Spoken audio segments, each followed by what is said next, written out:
This cobra here is found in the rubble here of my garden, and that's very common. You often find cobras in situations like this, and it's an amazing snake. Most people think it's one of the most aggressive snakes. They think that this is a snake that will intentionally attack you. It'll go for you.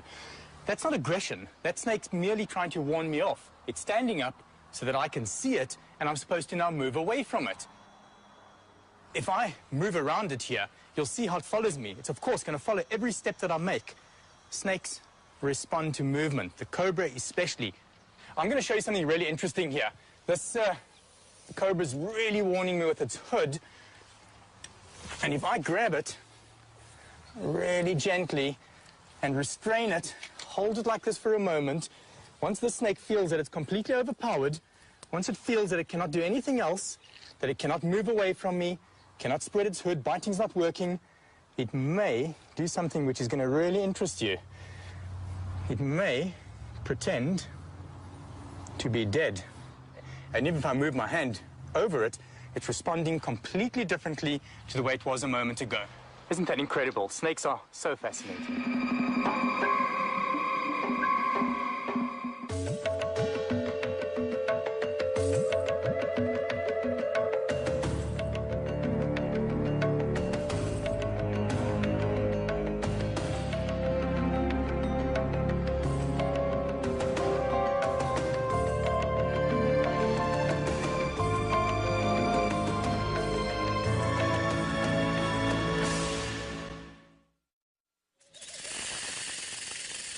Snakes are reptiles most of us prefer not to meet. And they're wary of us, too, which is why they hiss or rattle to warn us off. Such warnings are ignored at our peril. But a snake will only bite in defense, and only if it feels gravely threatened.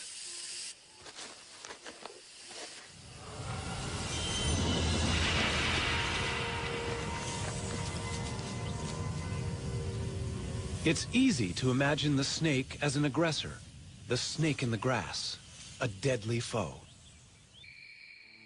But why does this image send a shiver of fear down our spines? In shape and movement, they are so different from us that legend and folklore have given them a sinister reputation they don't really deserve.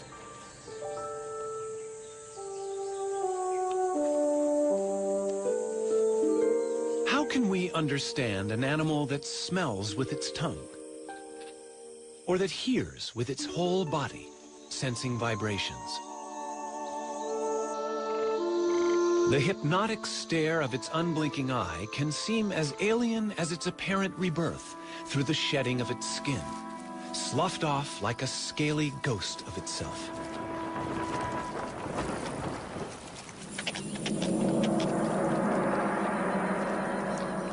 Among them are giants that storybooks say are 100 feet long and ready to strangle unwary jungle explorers. And yet, there is this little guy, a thread snake, very friendly and not deadly at all.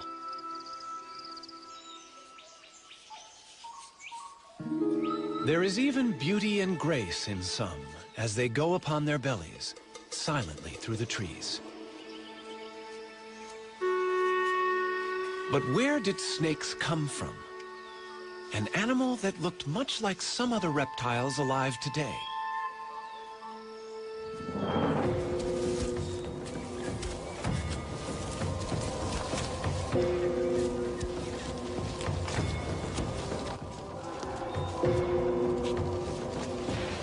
It's hard to believe that snakes have anything in common with creatures like this. But in fact, every reptile descended from the same ancestor. This primitive ancestor led to two groups of animals, turtles and all other reptiles. All through the age of the dinosaurs and during the emergence of lizards, snakes were nowhere to be seen. But there were legless lizards, and it was from these that snakes evolved.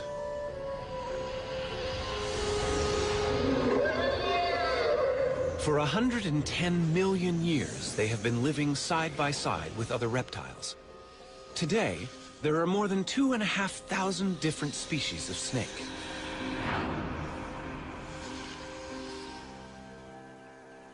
Hidden within their bodies, vestiges remain of the legs they lost. But snakes, with a skull, backbone, and a multitude of ribs, are able to move quickly in several ways. The serpentine crawl of the cobra. Most snakes move like this.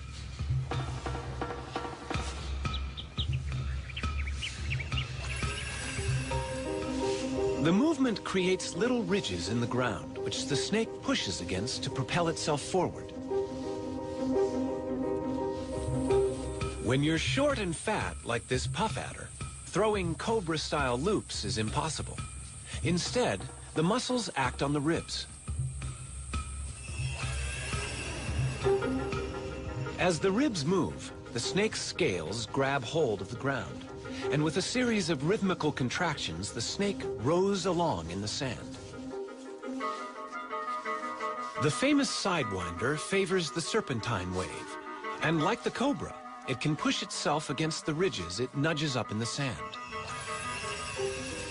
By moving sideways, it needs only 2 points of contact on the very hot sand. At any one time, most of its body is held in the air. Legs? Who needs them? There are different problems for a tree-climbing python in a rainforest. To reach across a gap, it can stiffen sections of its body, becoming its own ladder from branch to branch.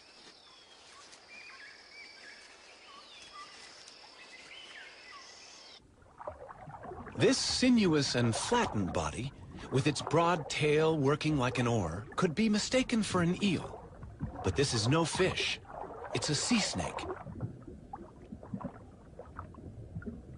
Most snakes can swim, though even the sea snake must interrupt its hunting now and then for a breath of air at the surface.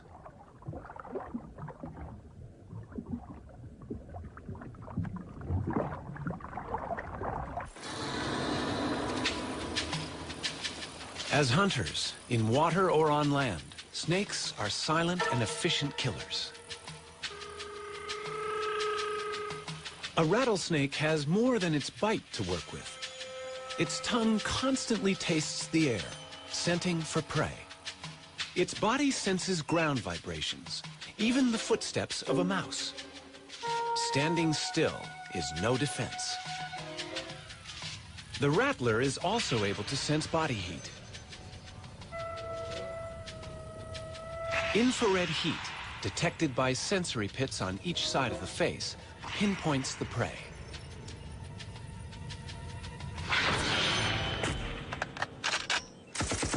Their high-tech weaponry has been around long before ours.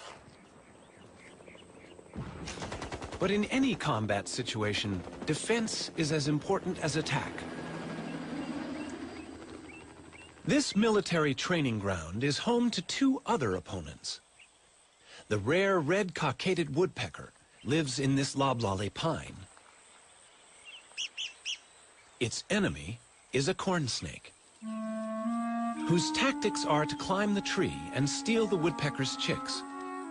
The bird's defense is to peck at the tree, releasing its resin.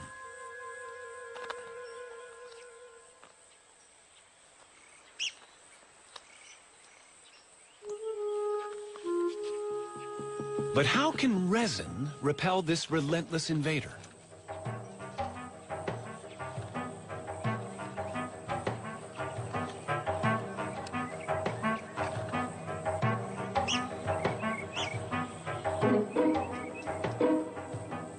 It's getting close. Will the woodpecker's weapon really work?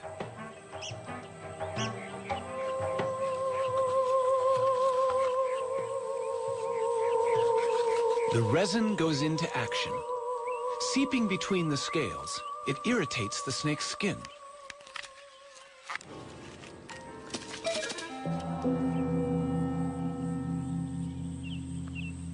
Woodpeckers won, corn snakes nothing.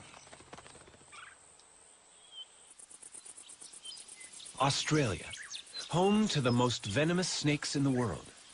In these cane fields lives one of the most deadly. But why do snakes need venom?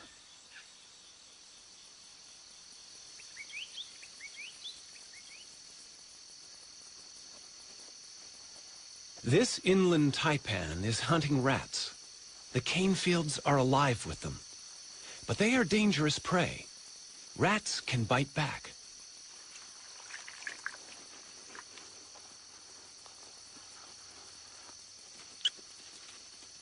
A snake's head contains all its sensory equipment: eyes, taste, smell, brain.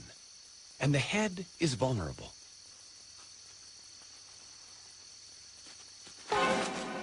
It bites and retreats immediately.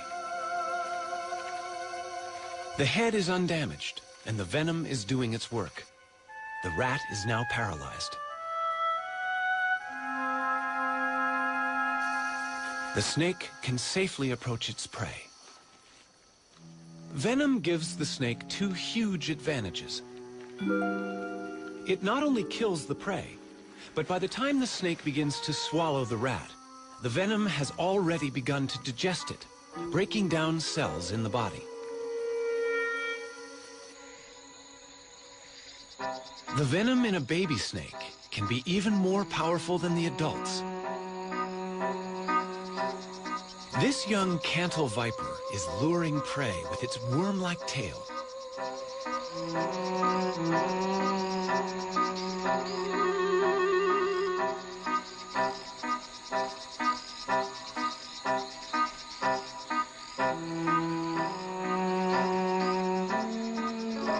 The frog is deceived by the enticing movements.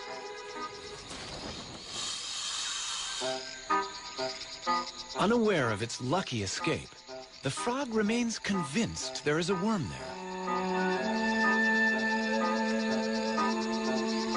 Amazingly, the frog seems unable to see the snake.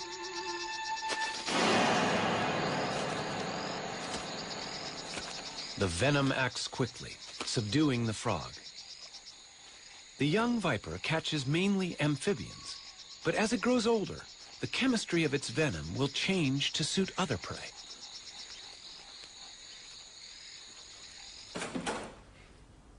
Donald Stridham works with South African snakes to understand how venoms affect the bodies of prey animals and how the venom is delivered during a bite.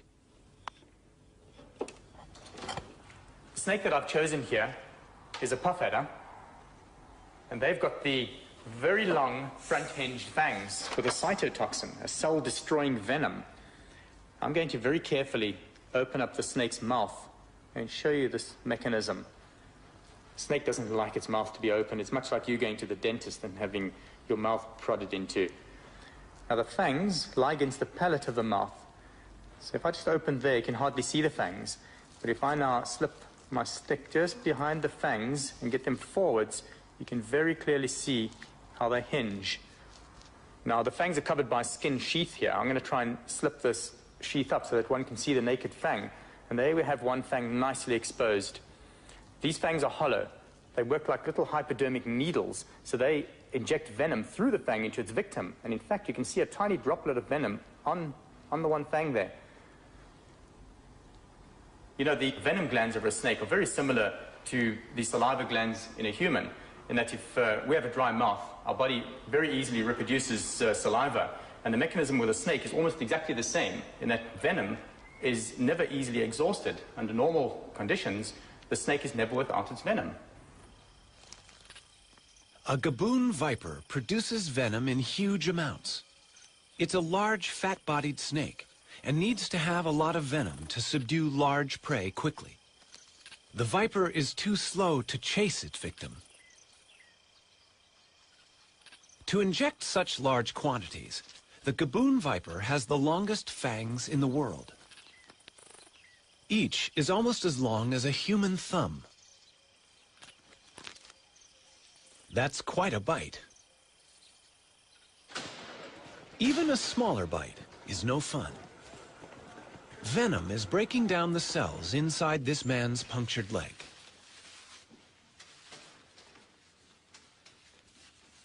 He's not feeling too bad now, but measurements show his leg is swelling fast. a sign that the snake injected a potentially fatal hit of venom. Blood vessels are rupturing. Fluid is accumulating as tissues break down. Only the correct antivenom can stop the process before vital organs are damaged. Antivenom is a specially prepared fluid, a serum containing antibodies, proteins that will neutralize the venom in the snakebite. The patient has survived the night, but the tissue damage continues for a while. There is still venom present. Although snakes are not trying to kill us, it's worth knowing how some of them bite. The next snake that I have here, it's Africa's most venomous snake. And this is a boomslang. It has drop for drop the strongest venom of any snake in Africa, more so than a black mamba or any of the cobras.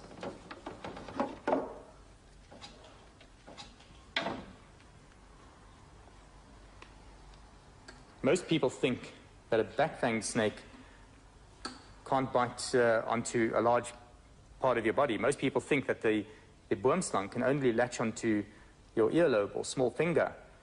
Whereas you can see here, this is not true, in that the whole head of the snake is divided in half by its mouth. And they can open that mouth up to about 120 degrees. And with the mouth that wide open, they could very easily bite you on the flat of your hand or the top of your leg, wherever it pleases. If you were bitten by this snake, you would literally bleed to death. So what's going to happen to you is that you're going to bleed into your heart, into your stomach, into your bowels. You're going to be urinating blood, defecating blood, and it's really a horrific way to die. This poor frog is about to be the victim of a vine snake in Central America. This snake is also back-fanged, just like the boomslang. Fortunately for small prey, death comes quickly.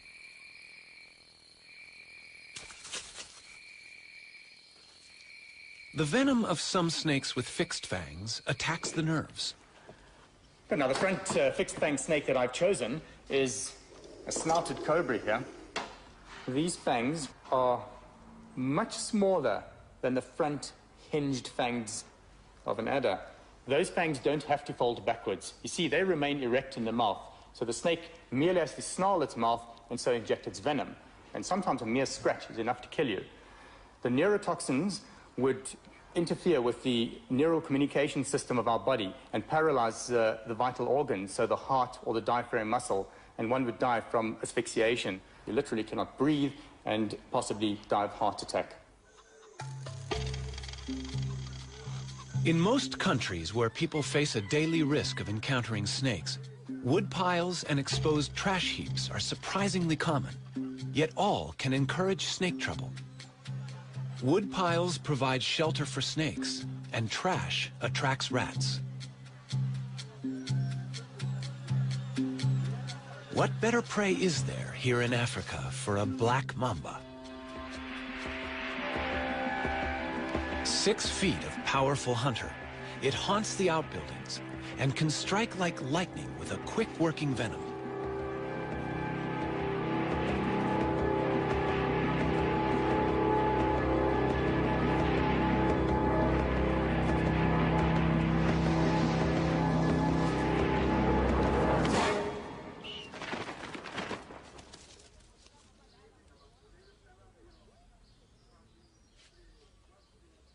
To a black mamba, this bungalow is just another place where food may be in good supply.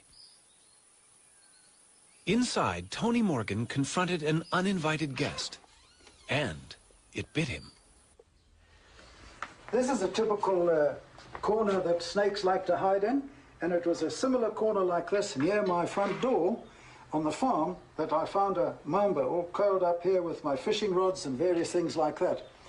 And as I don't kill anything, particularly snakes, I grabbed this particular implement and I thought that I hooked him out and I thought that I'd pinned him down. Unfortunately, he was able to stretch quite a bit and he got me just below the knee with one fang. I then lasted exactly 30 minutes. Anne, my wife, got me down to Donald's place very quick.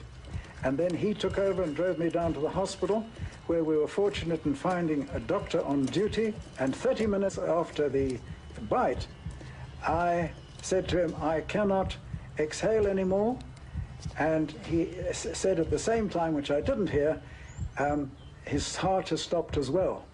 So in effect, I was dead at that time.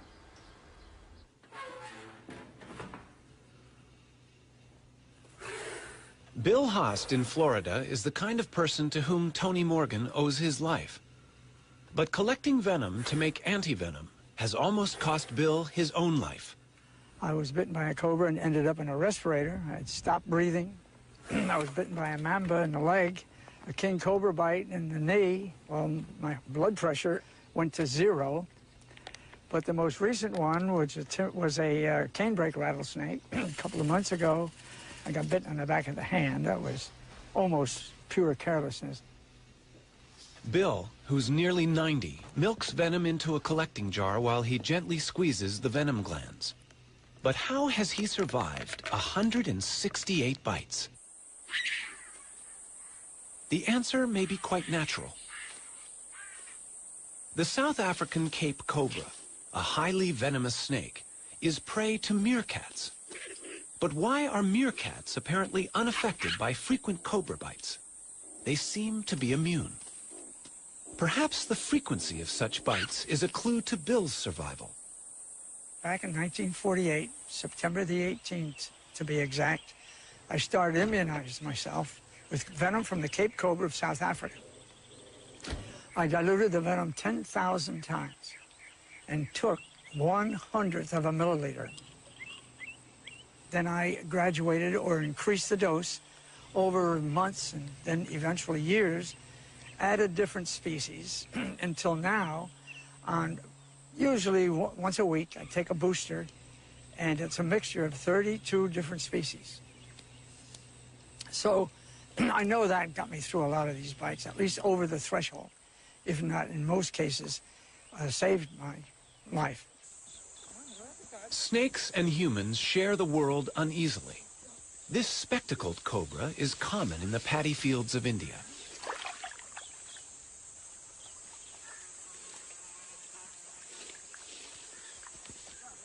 Every year, more than 10,000 people are killed here by snakebite. Antivenom is unavailable. For the same reason, snakebite is a major killer across Central and South America, Africa, and Southeast Asia.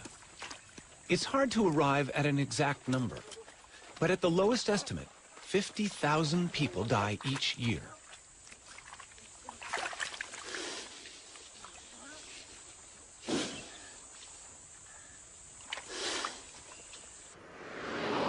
In South Africa, Donald Strydom is answering an emergency call. In this part of South Africa, we have a lot of venomous snakes. People are active in the fields here. They often come across snakes, they find them in their houses, and that's when we are called out.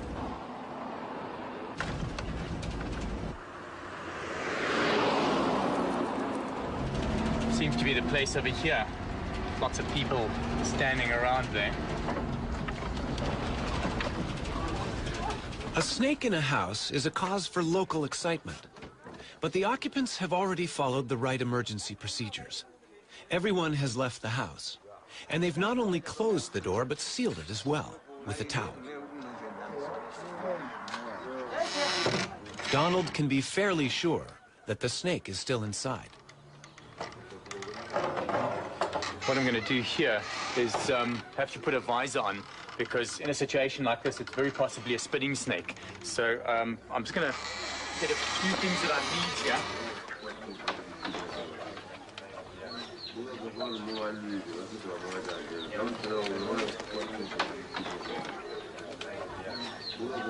Yeah, there's really a lot of hiding places here.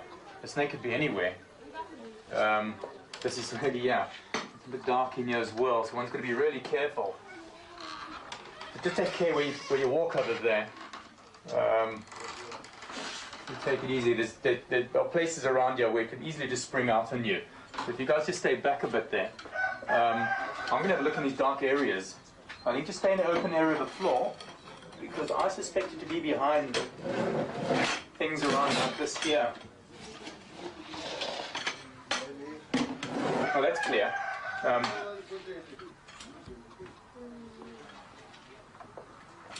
You know, we could so easily find a mamba in a place like this. And these things are like coiled springs. I mean, once it feels that it's not hidden anymore, it could just come flying out.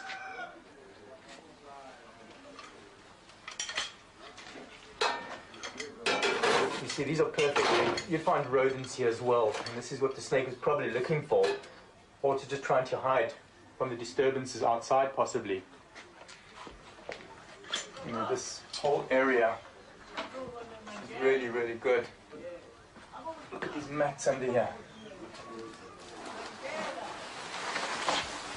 No, nothing there. You know, I don't know. Sometimes they even find an escape. They could actually maybe even get out from where the door was plugged out there. It could have pushed past there. But I think we just maybe should carry on looking. You know, it could also have climbed. I mean, these walls are pretty rough up here. I think to take a look somewhere up here.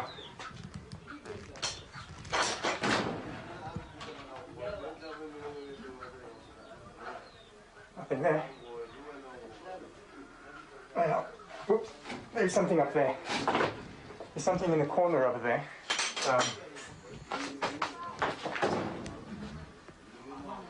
Yeah. Okay, without a doubt, that's a mamba. It's a black mamba. There's a piece of coil just around between the roof and the wall there. We know that mambas are very, very poisonous. I mean, if this bites us, we're quite far from a hospital now, so we've got to be really, really careful. And if you can just stay in the furthest corner away from me there, just out of my way, I'm going to bring it down and just get it straight past you outside and then deal with it, get it into the bag.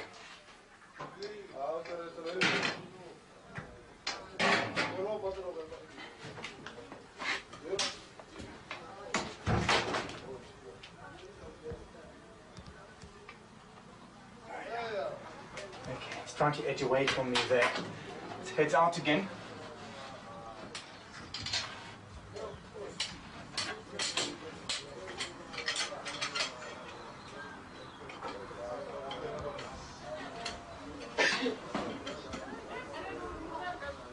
Yep. It's opening up its black mouth at me, it's warning me. You know, it's interesting that the snake doesn't just come out attacking, but at this stage, having it like this, it obviously feels threatened. At this stage, it'll bite whatever comes near to its mouth. And it's a big snake, bigger than I thought. It's a long animal. Just watch it behind me there. Please don't just come any closer than that.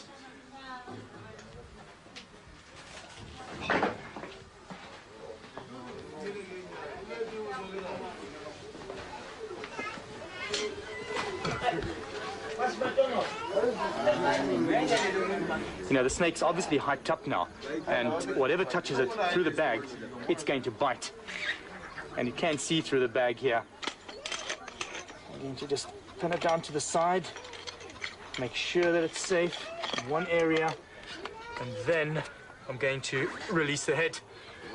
Just take care that don't come too close. Now, you just touch that bag and this thing bites. I'm going to find a safe place to release it. Let's get it in there.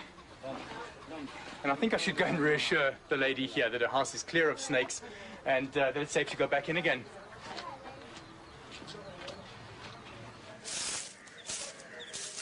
Housewives in India are troubled by snakes as well. The men of Vrindavan have also made a profession out of removing them.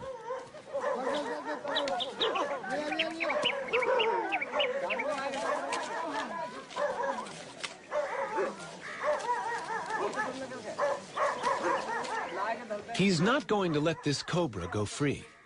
For hundreds of years, this has been a village of snake charmers. The snake is captivated by the swaying pipe, following every rocking movement. And that's the snake charmer's secret. The music plays no part. It's probably too high a frequency for the snake to appreciate. It has no eardrums. Sound vibrations are perceived only by way of the skin, muscle, and bone.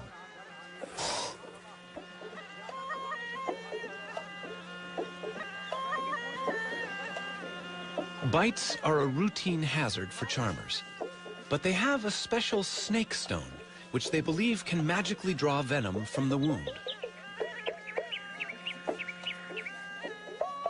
Survival is most likely to depend on the snake only biting in defense, using little or no venom.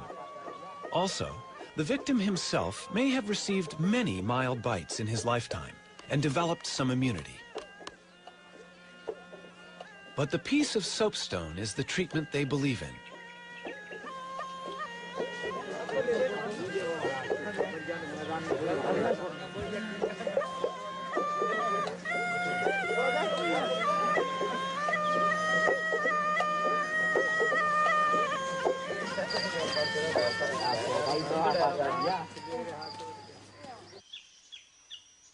This baby cobra in Africa is one snake that no snake charmer would ever use.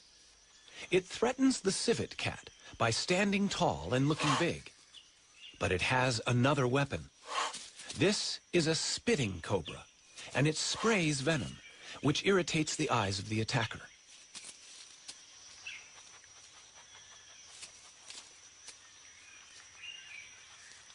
It's not lethal, but it works.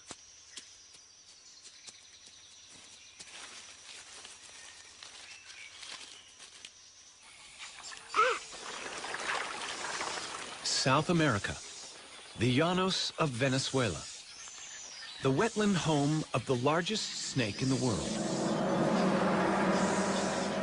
the anaconda. This giant has no venom at all. To capture prey, it relies on muscle power, coiling around its victim and squeezing the breath out of it. And a large snake needs large prey. The biggest rodent in the world fits the role. A capybara, the size of a pig, is fairly easy to ambush as it bathes in the warm waters.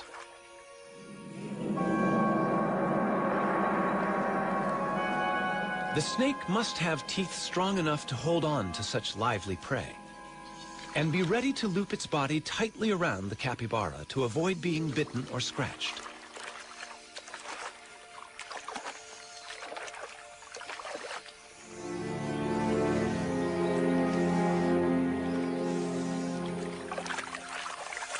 The anaconda, the most powerful of constrictors, moves in.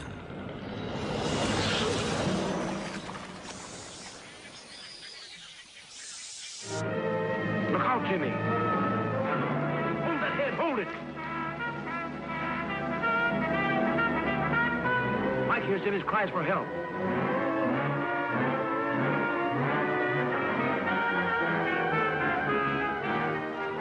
Jim is black in the face, almost done for.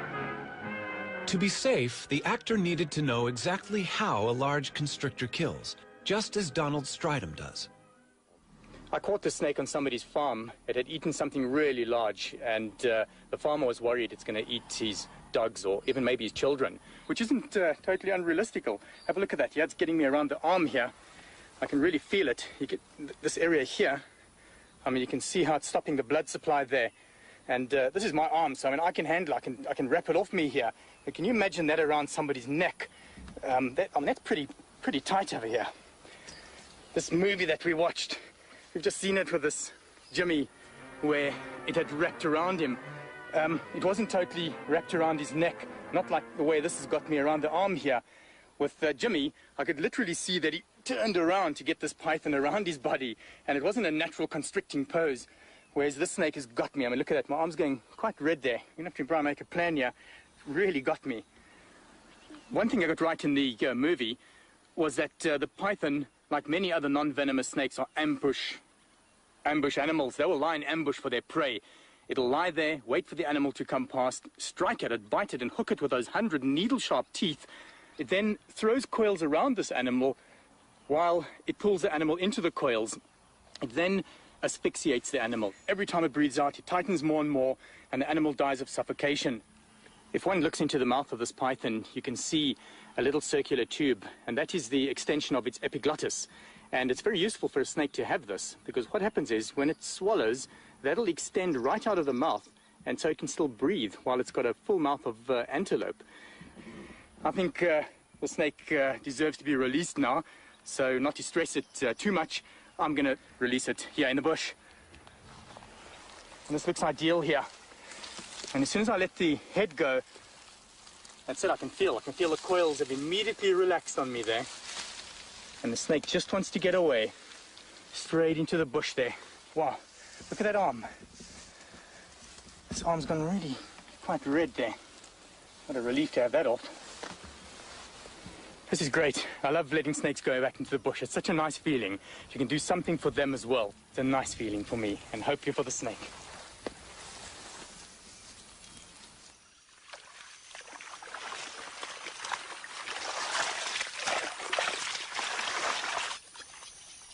Back in anaconda country, there's someone who's trying to do good things for them as well. Anacondas have killed and eaten people, but that fact does not deter Maria Munoz. At the ranch of El Cedral, the petite Maria is on the track of her favorite animal.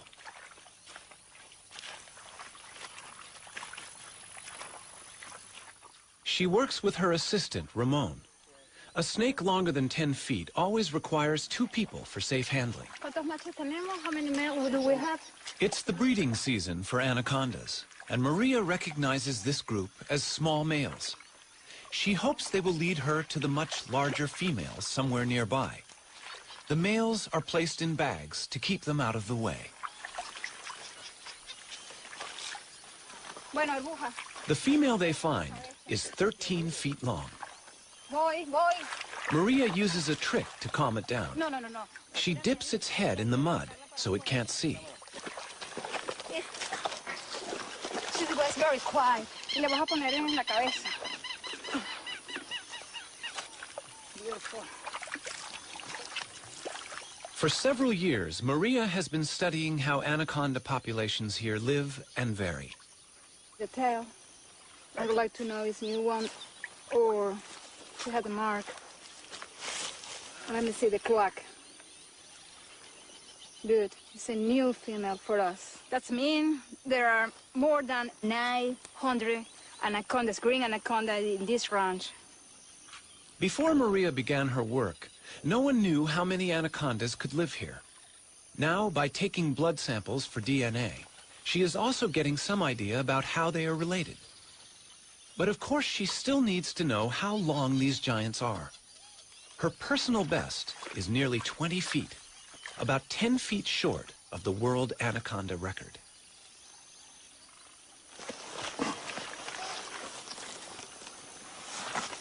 Ya.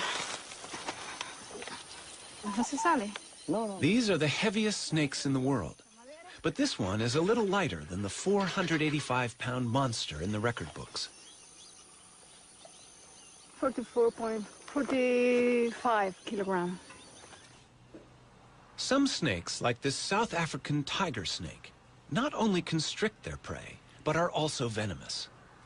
I've got the tiger snake's favorite prey. It is a striped skink. Now I'm going to bring it in closer, and you're going to notice that the tiger snake will bite and poison its prey, also wrap around it to constrict and kill. Now this is of course a dead skink, so I'm going to move it around so that the snake thinks that it's alive.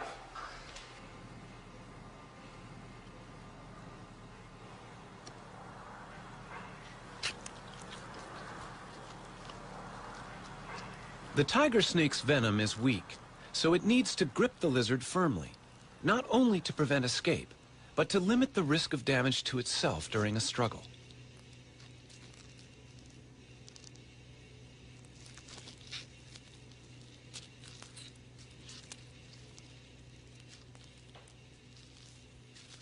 Even more remarkable is an African egg-eating snake's ability to get its mouth around an egg. All snakes can eat meals bigger than their heads. They simply open very wide, and then ligaments allow the lower jaw to expand. Still, the egg cannot be crushed until it reaches special bones in the spine, which can pierce the shell.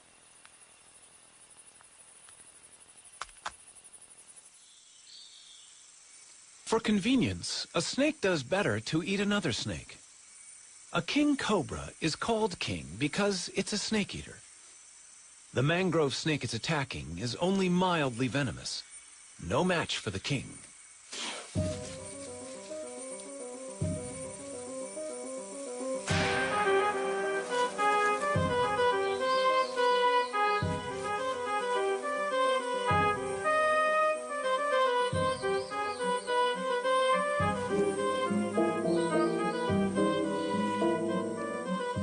It's not easy for the king to judge exactly how long this meal is. But since the king is the largest venomous snake in the world, chances are the victim's tail will be reached easily and swallowed. It's good to be the king.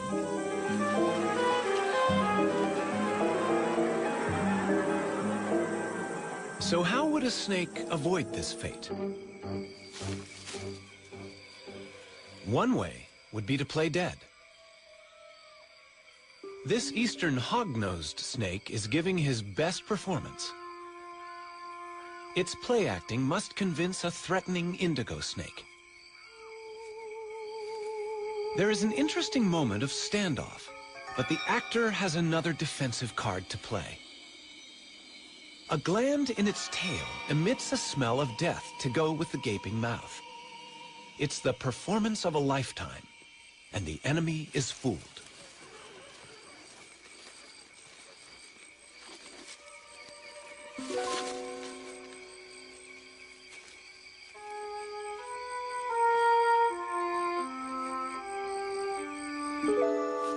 A snake that looks dangerous can keep predators away.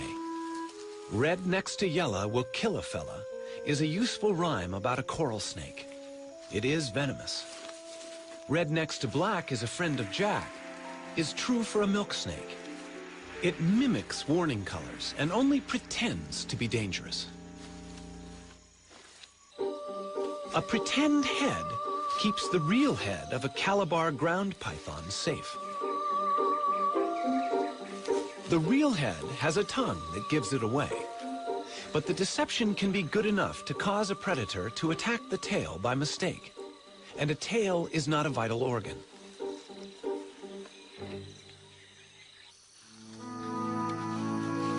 Often the brilliant colors and patterns of a snake's skin are not a warning but a subtle camouflage, matching its surroundings.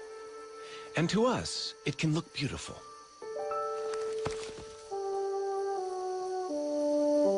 Scales come in endless varieties of shape and structure.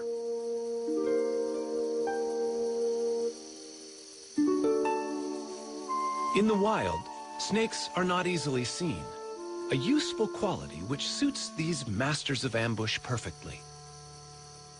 But the beauty and subtlety of snakeskin has also been their undoing for thousands of years.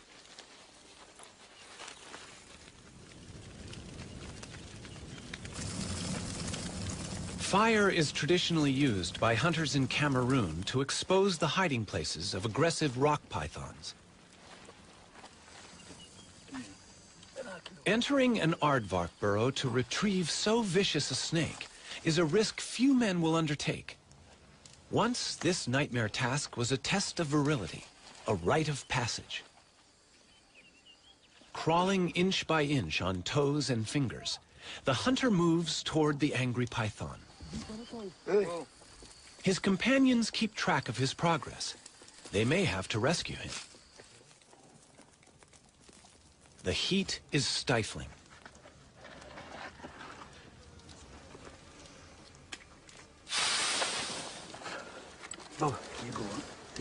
The hunter must squirm back through dust and biting ants, dragging 100 pounds of python.